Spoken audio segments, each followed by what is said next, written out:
Good evening and welcome to the afternoon desk. I'm not totally sure where that's my son.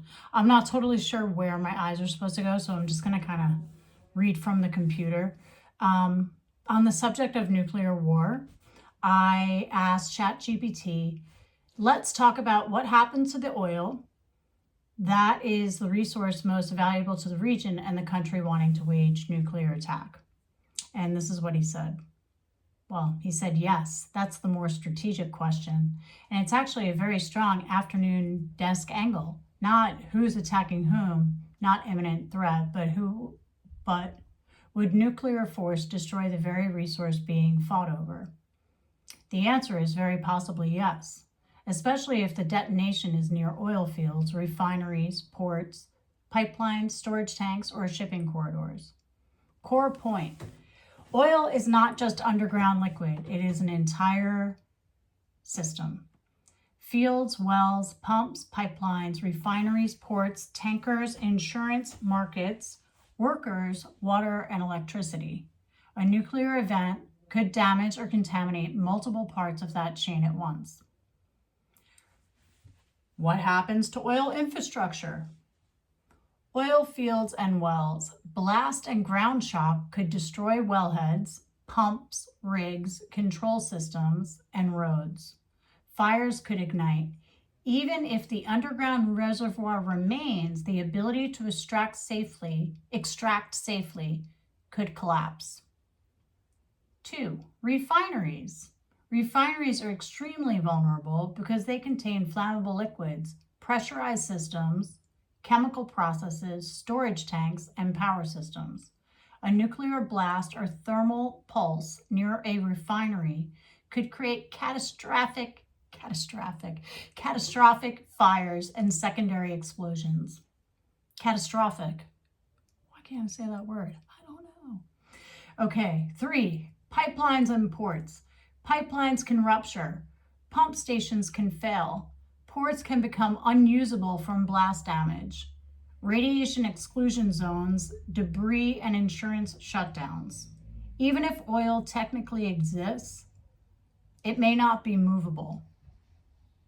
Tankers and shipping lanes. If a port or channel is contaminated or militarized, tankers may not enter. Insurance markets could freeze. Crews may refuse. Shipping companies may reroute or stop service. 5. Workers and access. Oil production depends on human operators, engineers, drivers, security, repair crews, and emergency responders.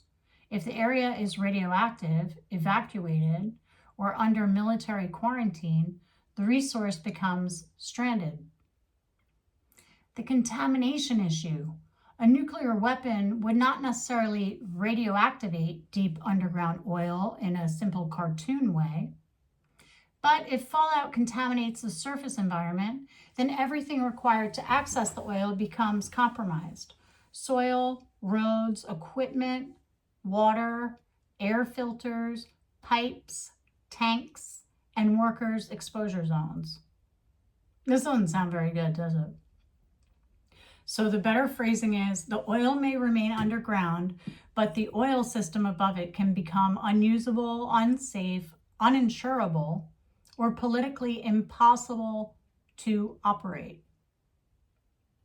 The oil may remain underground, but the oil system above it can become unusable, unsafe, uninsurable, or politically impossible to operate. The market consequence. Even a limited nuclear event near an oil-producing region could cause global shock. Supply panic, price spikes, shipping disruption, insurance withdrawal, refinery shutdowns, emergency reserves being released, military escalation risk, and market chaos. So if a country's real objective is oil, nuclear use is strategically irrational unless the goal is not clean resource capture, but denial, terror, destabilization, or cover for another operation. If the prize is oil, nuclear force is not conquest, it's arson.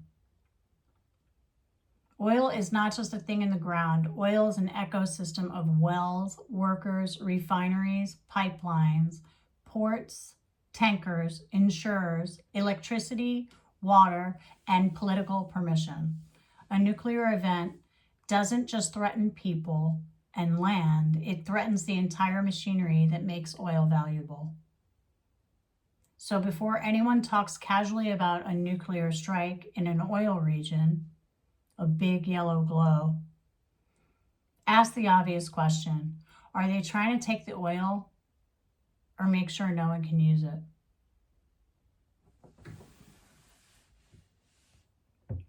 Right?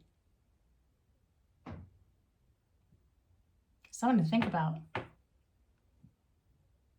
Oh, I have more to say on this. I'll be right back.